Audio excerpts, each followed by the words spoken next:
7:30, and I apologize for that. Jim, will you get us started? We have 3 items on our agenda, and we do have a number to a quorum today. So Yes, in addition to the 4 of you, John Cosgriff and Jim Booth are on the phone. So thank you very much. And so we have 3 items, and so we'll start with number 1: approve tax exempt review committee meeting minutes of 8/25/2020. We have that in front of us. If there are any changes or corrections, otherwise we will accept a motion. I just want to say that I did come on phone on the last meeting, but you guys didn't recognize I was there, so That's all right. on attendance part. That's okay. Okay, Mr. Chair, I would move to approve the minutes. we have a motion. Do we have a second? Second. Motion and a second. Any other further discussion? All those in favor say aye. Aye. Opposed, same sign. Motion carries. Number 2, application for pilot for Aldevron LLC. Jim. okay, this is from Aldeveron. They're proposing to acquire this building and make major renovations. There would be 51 additional jobs. Location is at 30th Avenue South in University. Aldeveron has applied for these pilots in the past. So this time they're looking at 51 jobs. Just a year ago, they had projected that their last expansion that they would have a job growth of 105 over 5 years, and actually have 117 over just 1 year. And then in 2016, they had projected growth of 85 jobs over 5 years, and the actual turned out to be 192. The application is for a payment in lieu of taxes where they would pay 0 each year in years 1 through 5, and then they would pay at 50% of the estimated value in year 6, with that increasing 2% a year through year 10. Year 11, they would be back to full taxes. You'd heard the presentation before. I think some of you were able to watch it on the video, and so we have a representative here from Aldeveron. I don't know if you want to add anything, or if the committee has any questions. If not, the requested motion would be to approve that 10-year pilot at the rate noted in the application. Yes, I'm Troy Brendermill, again, representing Aldeveron. I don't know if there are any further questions with other members here this time from last time, but If you wouldn't mind, the last time you gave us a brief summary of what will be taking place. It's the old maintenance engineering building is the building that we're talking about. Correct. And if you wouldn't mind talking about the DNA, I thought that was very interesting. And if you don't mind, I'll just add real quick. So the number that jumps out at me is it's 20 new positions at $15 to $20 an hour, 24 new positions at $20 to $28 an hour, 5 positions, $28 to $35 an hour, and 2 positions over $35 an hour. Go ahead. yeah. And I can just start, I guess, with the salary range you were talking about there. There's a range of different jobs that it will be creating. Some of them will start off as our scientists doing the actual manufacturing work. And there's also going to be some quality control positions and some managers and supervisors that kind of level out that range of salaries. And this project, basically, the building as is will need to be kind of gutted and redone to make it so that we can do biomanufacturing, which is kind of a unique industry. This is going to be for our research grade quality level, which there's a research grade, and then there's a higher standard, which is clinical grade, and that's what's done in our new building that's being constructed out on our campus out near Microsoft right now. But this one will be our research grade facility, which is a lower grade, but that's the area where a lot of our clients will start with. They'll start their project at a research grade level and then get the results from there and then make the decision to go on to our further clinical grade. There'll also be some research and development, new products development aspects in this building as well. Any other questions from any of the committee? Otherwise, we will accept a motion. Move to approve. Do we have a second? Second. Motion and a second. Any further discussion? All those in favor say aye. Aye. Aye. Aye. Opposed, same sign. Motion carries. And the last item on our agenda is application for TIF for the river lots. Jim? Yeah, we went through the presentation last time, so I think the key things here are that there's just a lot of extraordinary costs in trying to develop this site. They had included just a little bit of the timeline, and I can remember back in 2003 when we were trying to get together a project here, relatively smaller apartment building, and in order to try to make things work, the proposed project needs to get kind of bigger and bigger because there's $4 million in extraordinary costs that you wouldn't have if you built out on a green field that didn't have all these extra costs. The key points here is I think it fits with the land use plan. The Planning Commission, City Commission have already approved the zoning for the project. Hopefully this will encourage other redevelopment in the neighborhood.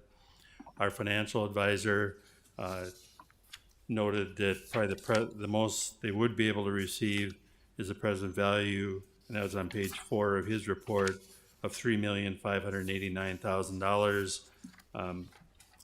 Even at that rate, the project does meet the but-for test, and the financial advisor, in looking at this, said, if they don't receive this, there's no bank in the world that'll give them financing for it. There's just not enough coverage, for that loan.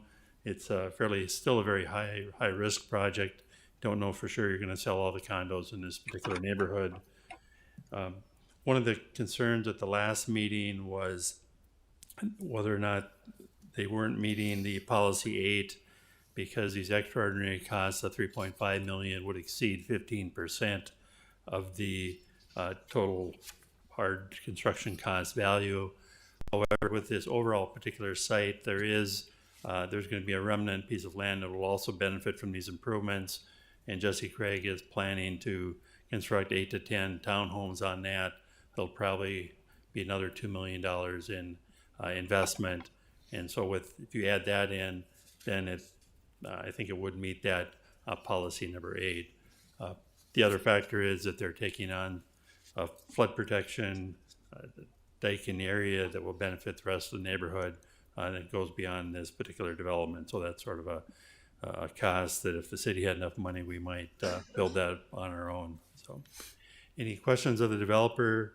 Or if you have any, I think most of you have already seen this, so I won't go through the project in detail unless you have any other questions. Jim, if you had another picture showing where the current levy is and how that's going to tie in, that picture right there. Anyway, just a couple of quick points. First of all, we've lost about 40 housing units in that area from the flood buyouts. And so obviously apartments are the same as housing units, but to me, this will help replace some of the lost population in that area. And then if you could just show the levy, we do have a current levy there, and I would encourage anybody that has a chance to drive to see that current area. It needs a lot of TLC. There's a lot of issues there that if this project goes ahead, that will have a positive impact, not only on flood protection, but also on the neighborhood, and I think that would be a good thing. If you could just pull back the picture where it's kind of an overview of the neighborhood, because we already have a levee, that one right there. And so there's a levee that runs across, but then what it will do is basically connect the remainder of that. Can you talk a little bit about that, Jim, or maybe one of the representatives? Yeah. Well, there's a levee that runs along this side of the building, and so when there's a major flood, we believe, and Bruce, you can maybe have more details on this, but they put in an emergency levee just to fill this in next to the railroad tracks, and so that goes in and out with each flood. What this particular project would do would be to build a levee along this backside next to the river and tie into a little bit higher ground here, so they no longer need to do those emergency measures. And that would, with the completion of the diversion, really be 500-year flood protection, because otherwise this can get out into the neighborhood, even towards the downtown and the hospital. So once again, I guess, just to reiterate that, right now, with a 500-year flood, if there's severe flooding, we build a temporary levee. and this would eliminate that. And so from this perspective of the city, that would be obviously a beneficial thing. Yes. Any other comments or questions? And anybody online, if they have a comment or question? I know Jim was present at the last meeting. He had some concerns, but those seem to be alleviated. But if there's any other comments or questions, otherwise, we'll accept a motion. I think the motion that I'd suggest is that they, be approved for the tax increment financing up to that $3,589,204 amount. That's the estimated present value. That might even be a little bit on the high side as an estimate because the city assessor might value this property a little bit lower than they've anticipated. I think typically apartments like this are valued around 120,000. They're assuming they get to 126, and they're assuming the condos would be valued at $300 a square foot, and that's probably a little higher than we've typically seen in Fargo. So the 3.5 and the 15 million, or for 15 years, it would be capped at 15 years also. So with that, it does still meet the but-for test. Any other comments or questions? Jim, does that satisfy your concerns on item 8, policy 8? It does, just because there's going to be additional investment. We don't know specifically what they'll build there, but we don't anticipate that's going to qualify for a pilot because all these extraordinary costs will have all been paid for. And I would think if there's 8 to 10 townhomes there, that's another $2 million. 15% of that's over 300,000, and so the 3.2 really gets up to the 3.5. Any other comments or questions? We will accept a motion. Move to approve. And do we have a second? Second, this is Jim Booth talking. Second by Jim Booth. Thanks, Jim. Any further discussion? All those in favor say aye. Aye. Aye. Opposed, same sign. Motion carries. That concludes our meeting. It's 11:43. Thank everybody for coming. We are adjourned.